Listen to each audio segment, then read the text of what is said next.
तुम्हाला माहिती आहे का मंडळी, मोहरम आला की आपल्या भारतामध्ये हे रोट बनवतात.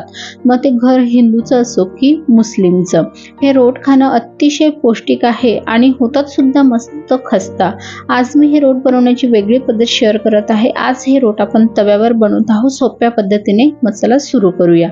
तर हे रोट बनवण्यासाठी सर्वात आधी एखाद्या पॅन किंवा कढईमध्ये 2 टेबलस्पून एवढं तूप टाकायचं. त्यामध्ये 2 कप एवढं गव्हाचं पीठ टाकायचं. तर ट्रॅडिशनली हे जे रोट आहे ते गहू जाडसर दळून आणतात त्याच्यापासून बनवतात, पण मी आज हे जे आपण पोळीसाठी गव्हाचं पीठ वापरतो त्यापासूनच बनवत आहे. हे पीठ छान सोनेरी रंगाचं होईपर्यंत लो टू मिडियम फ्लेमवर असं भाजून घ्यायचं. 10 ते 12 मिनिटं लागतात. हे पीठ असं छान सोनेरी रंगाचं झालं की एका मोठ्या परातमध्ये किंवा मोठ्या मिक्सिंग बाउलमध्ये काढून घ्यायचं. त्याच पॅनमध्ये 1 टेबलस्पून तूप परत घालायचं आणि 3/4 कप एवढा रवा घालायचा. रवा तुम्ही कुठलाही वापरू शकता, जाड किंवा बारीक रवा कुठलाही वापरला तरी चालेल.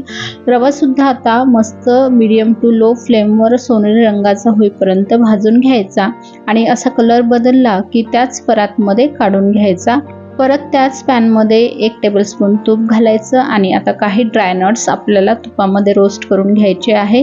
इथे मी काजू, बदाम, पिस्ता आणि सुकं खोबरं घेतलं आहे. तुम्ही आवडीनुसार ड्रायनट्स घेऊन गोल्डन कलरचे होईपर्यंत छान रोस्ट करून घ्यायचे. असा कलर आला की काढून घ्यायचे, थंड करून घ्यायचे. परत त्याच पॅनमध्ये 1.5 कप एवढा बारीक चिरलेला गूळ घातला आहे. कप मेजरमेंट तुम्ही कुठल्याही वाटीनी कपनी सेट करू शकता. त्यामध्ये अर्धा कप पाणी घालायचं. मीडियम फ्लेमवर हा गूळ आपल्याला वितळून घ्यायचा आहे.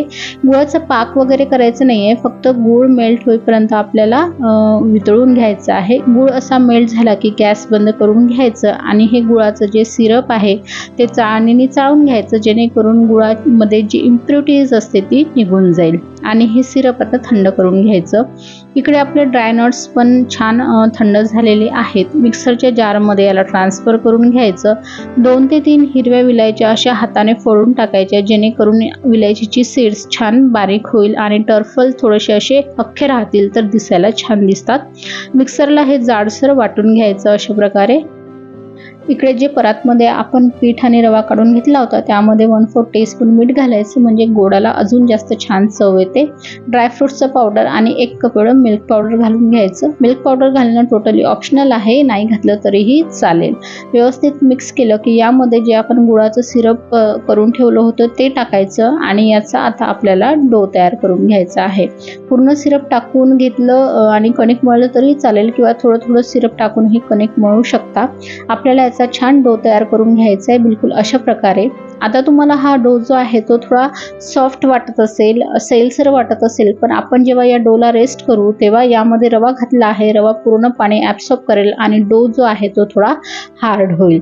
तर अशा प्रकारे डो तयार करून झालाय. याला झाकून 10 ते 15 मिनिटासाठी रेस्ट करायला ठेवायचं. रोटवर लावण्यासाठी इथे मी काही सीड्स घेतले आहेत. तीळ, पंपकिन आणि मेलन सीड्स घेतले आहेत. तुम्ही खसखस, ड्रायफ्रूट सुद्धा लावू शकता. तर 15 मिनिटानंतर बघा रव्याने पाणी ॲब्सॉर्ब केलं आणि आता हा जो डो आहे थोडा हार्ड झालाय. परत याला व्यवस्थित चुरून घ्यायचं आणि ज्या आकाराचे तुम्हाला ज्या साईजचे रोट बनवायचे आहेत त्या साईजचा गोळा हातावर तोडून घ्यायचा आणि गोल करून घ्यायचा. हे रोट लाटण्यासाठी जो बटर पेपर आहे त्याचा वापर करू शकता किंवा बटर पेपर नसेल तर लाटण्याला आणि पोळपाटाला तूप लावून घ्यायचं आणि हे रोट लाटून घ्यायचे. एकदम हलक्या हाताने छोटे छोटे आणि थिक, म्हणजे जाड असतात हे रोट. तरी मी थोडे पातळच केले, पण ॲज कम्पेअर मी केले त्याच्यापेक्षा जास्त हे रोट जाड असतात. यावर सीड्स लावून घ्यायच्या. हलक्या हाताने परत लाटायचं, जेणेकरून रोस्ट करताना सीड्स पडणार नाही.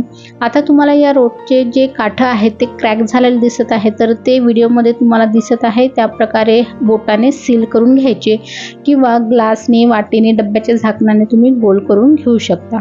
तर अशा प्रकारे बघा रोट मी लाटून घेतलेला आहे. आता आज आपण हे रोट तव्यावर करणार आहोत, तर तवा एकदम लो फ्लेमवर गरम करून घ्यायचा. त्यावर तूप टाकून ते तूप पसरून घ्यायचं आणि रोट ठेवायचे. सीड्स लावलेली साईडची आहे ती वर ठेवायची आणि हे रोट खालच्या साईडने झाकण ठेवून एकदम लो फ्लेमवर 1.5 मिनिटासाठी मस्त भाजून घ्यायचे. 1.5 ते 2 मिनिटानंतर वरच्या साईडला छान तूप लावून घ्यायचं आणि पलटी करून घ्यायची. खालची साईड सुद्धा मस्त भाजून घ्यायची लो फ्लेमवरच. पण पलटताना एकदम काळजीने पलटवायचे, कारण हे एकदम सॉफ्ट होतात जसे गरम होतात तसे, तर तुटण्याची शक्यता असते. दोन्हीही साईडला मस्त थोडेसे असे गोल्डन ब्राऊन पॅचेस येईपर्यंत तूप लावून मस्त भाजून घ्यायचे. आणि बघा एकदम मस्त हे रोट तयार झाले आहे. जेव्हा हे रोट गरम असतात तेव्हा खूप सॉफ्ट असतात, त्यामुळे हे चाळणीवर काढून घ्यायचे जेणेकरून लवकर थंड होतील. आणि जसे जसे थंड होतील तसे तसे हे खस्ता बनतात.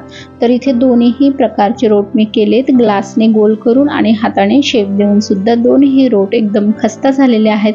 तर तुम्ही सुद्धा हे खस्ता रोट नक्की बनवून बघा, पौष्टिक आहे. एक जरी खाल्ला तरी पोट भरल्यासारखं वाटेल आणि मोहर मस्काई कधीही तुम्ही बनवू शकता, तर नक्की ट्राय करा.